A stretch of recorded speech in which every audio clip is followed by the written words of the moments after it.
Hey, what's up mga paps? Kumusta ka lahat? Welcome back to my channel. So, Ian Blue here. Today, pag-usapan natin is renta ng bahay dito sa Canada. So, specifically dito sa British Columbia. Kasi nandito kami sa British Columbia, Lower Mainland. So, ano ba yung included sa renta ng bahay? Right? So, ay una pala, depende yung renta ng bahay dito is depende kung saan kayo sa Lower Mainland nakatira or titira. Alright, kasi may iba-ibang lugar, iba-ibang presyo din. So, yung medyo mas malayo na sa mga yung mga malayo sa train station or yung biyahe is malayo, medyo mas mura sila ng konti doon. Yun, may mga price difference din kung saan kayong area. Lalo na medyo mas mahal mas pag malapit kayo sa train station, yung mga sa bus station ganyan. So medyo mas mahal yan yung renta. And then depende pa kung ilang rooms, yan. So yun, area. Tapos ano naman yung included sa renta ng bahay? So basic na included is ito. Nakita nyo sa likod ko. Ito yung washing machine, washer dryer. So depende yan sa may-ari kung hati kayo or yung share kayo sa washer dryer or lalagyan kayo ng washer dryer sa sarili nyong suite. So yun, yan, pwedeng separate na washer dryer, pwedeng magkapatong ng washer dryer.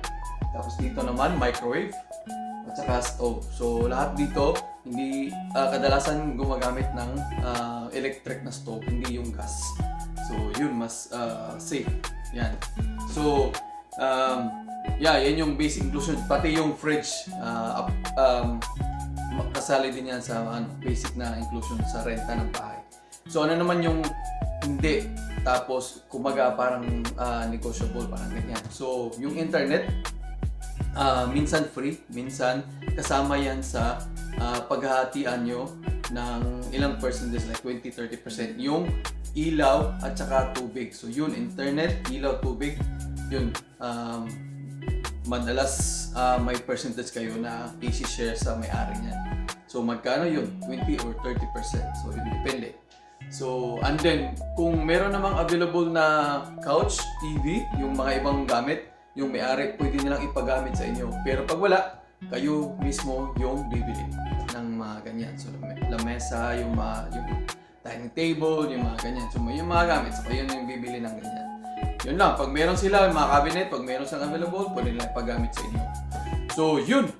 Yun yung basic at saka inclusive at saka yung hindi kasali sa renta ng bahay dito sa Canada. Yun, salamat sa panonood and sana nagustuhan yung video na to. And then, ewan ko lang kung sa ibang parte ng Canada kung same lang ba yung basic inclusion sa renta ng bahay. If maaari, please comment down below. And then, kung nagustuhan nyo yung video na to, please subscribe to my YouTube and then follow to my Facebook channel. So yun, sana makapunta kayo dito sa Canada and yeah, kita-kita ulit tayo.